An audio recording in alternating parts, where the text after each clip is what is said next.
Então, depois da primeira parte, onde a gente viu as características das células e da estrutura do tecido ósseo, onde a gente já teve a dinâmica de como essas células interagem para formar um tecido ósseo, para gerar esse ciclo de remodelação óssea, a gente tem agora mais uns detalhes da histogênese. Então, o vídeo da atividade da lousa, basicamente, diz respeito ao processo de ossificação intramembranosa, que é o que ocorre na maior parte do nosso esqueleto. Então, a gente tem toda aquela dinâmica de interação entre as células, no que a gente chama de ossificação intramembranosa, e em algumas regiões a gente vai ter a participação de cartilagem e alina num processo de ossificação endocondral. A gente vai ver alguns detalhes, mas a maioria, então, desses detalhes da dinâmica de ossificação intramembranosa é o que a gente viu na dinâmica da lousa do vídeo anterior. Então, a gente vai definir a ossificação intramembranosa como a formação do tecido ósseo num tecido conjuntivo, ali no caso é um tecido conjuntivo embrionário, onde vários tipos de tecido estão se desenvolvendo. Ele é responsável, então, pela formação da maioria dos nossos ossos, da maioria das regiões dos ossos do complexo crânio-facial, crescimento dos ossos curtos, crescimento em espessura dos ossos longos. Então, só repetindo alguns dos conceitos que a gente viu lá, a gente tem esse centro de ossificação primária, chamado de blastema ósseo, onde vai acontecer a diferenciação das células mesenquimais indiferenciadas em osteoblastos pelos diferentes sinais. O exemplo principal que a gente viu são as BMPs, que vão funcionar aqui então como fator osteoindutor, fazendo a diferenciação das células mesenquimais em osteoblastos. Com os osteoblastos, a gente viu todo o processo de produção e mineralização da matriz óssea, as diferentes fases, produção da matriz, maturação da matriz com as proteínas não colagenosas, mineralização com as vesículas da matriz, e com isso a gente tem mais um processo de diferenciação, agora de osteoblastos em osteócitos. Lembrem que isso não acontece em um ponto isolado, então a gente tem vários pontos de ossificação dentro desse blastema, e cada uma dessas trabéculas, dessas áreas de tecido ósseo que vai sendo formada, vai confluindo, até que a gente tenha então um osso primário. Tá? Esse osso primário ainda tem uma organização histológica mais simples, as fibras ainda são orientadas aleatoriamente, a gente não tem aquelas lamelas características, os canais de Avers, mas conforme o processo de remodelação começa, ele já começa bem cedo durante a produção do tecido ósseo, o tecido já vai sendo então convertido em tecido ósseo lamelar ou maduro, que caracteriza o tecido ósseo do ponto de vista histológico. Então, no Junqueira e Carneiro vocês vão encontrar alguns esqueminhas com o mesênquima de células não diferenciadas, o blastema com a diferenciação das células lá pela ação de vários fatores, entre eles as BMPs, e aí então esses primeiros centros de formação de tecido ósseo. Os osteoblastos ativos, formando a matriz, vão se transformando em osteócitos e vão ficando presos nessa matriz. Tá? Então eu vou ter osteoblastos ativos, matriz sendo formada, os osteócitos, a matriz que ainda não se diferenciou, e nessa fase a gente já vai ver osteoclastos nessas regiões. Tá? Aqui um esqueminha em inglês, mas é mais ou menos a mesma coisa. Então, sinais para diferenciação dessas células, formação do blastema, todo o processo de primeiro a formação do osteoide não mineralizado, mineralização, os osteoblastos ativos, os osteócitos já se diferenciando e os osteoclastos já aparecendo em várias regiões para dar origem à remodelação desde o início da formação do tecido. Aqui um exemplo visual de como isso acontece.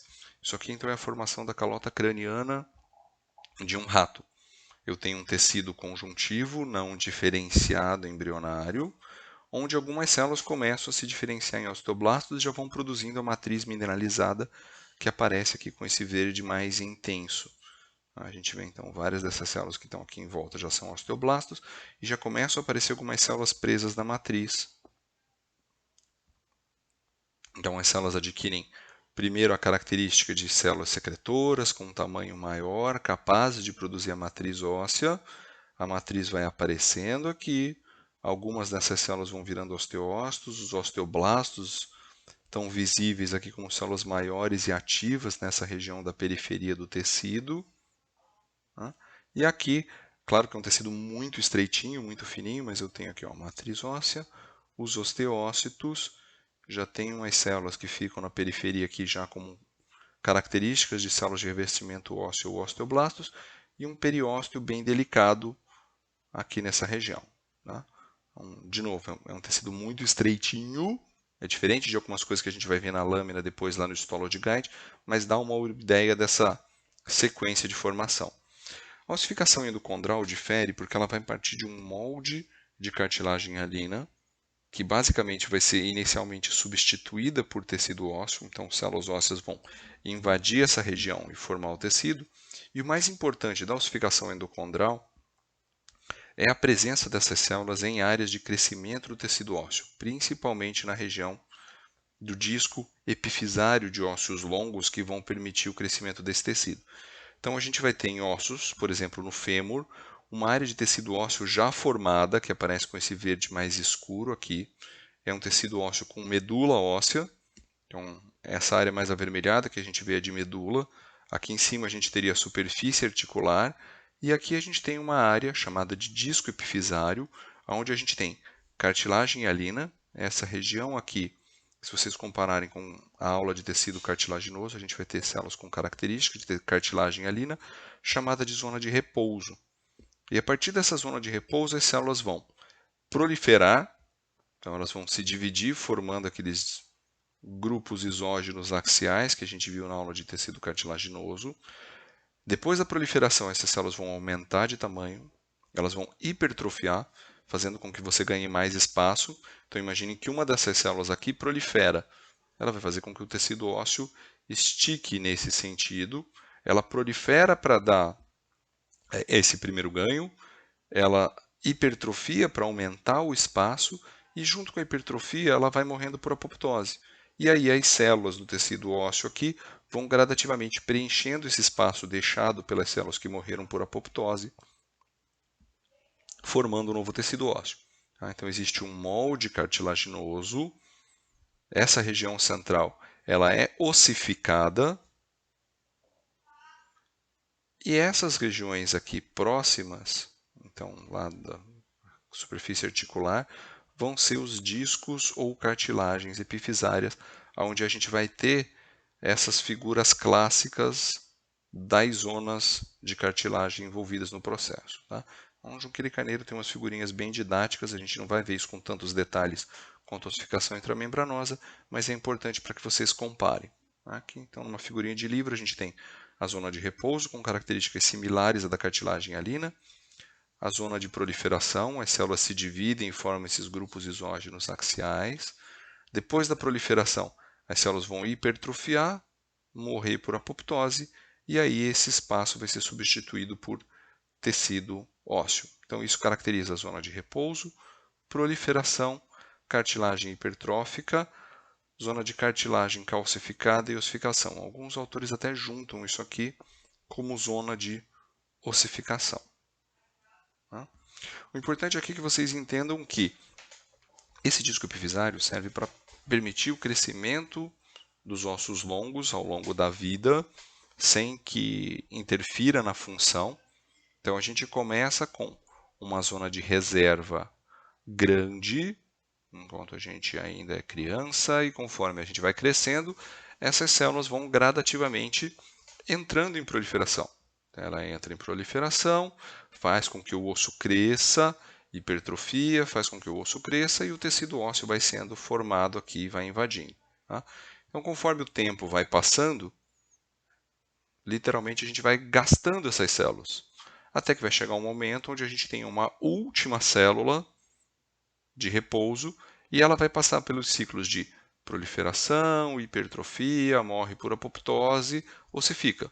Então, quando acabou essa cartilagem do disco epifisário, acabou o crescimento. Tá? Então, médicos, dentistas usam muitas vezes esse tipo de estimativa de crescimento para planejar algum tipo de conduta clínica em crianças. Tá?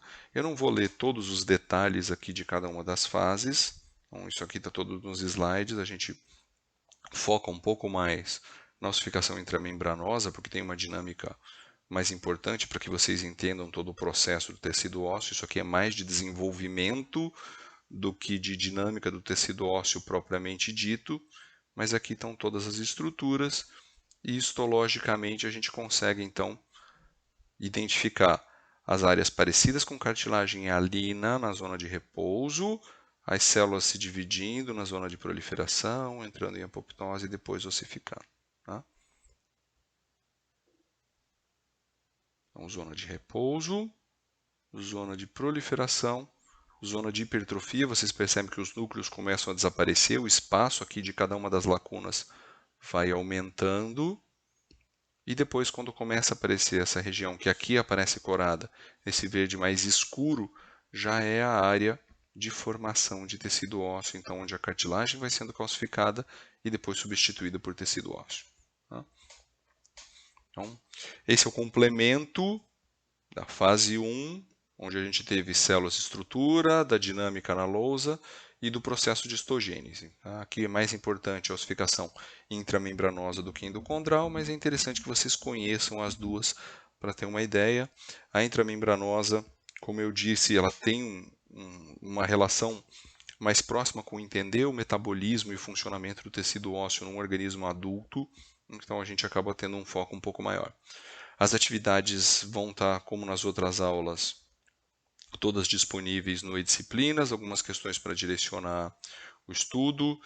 O fórum está ativo, quem tiver dúvidas, mandem as perguntas, dependendo de como forem as perguntas, a gente vai responder por escrito ou fazer outros vídeos complementando a aula e dependendo das necessidades, a gente vai fazendo os ajustes e as adequações, mas a gente precisa do retorno de vocês também. Tá? Então, no próximo vídeo a gente vai ter as lâminas do Histology Guide, aonde a gente vai ter o roteiro para desenhar as estruturas do tecido ósseo e ter uma ideia de ossificação intramembranosa também dentro das lâminas.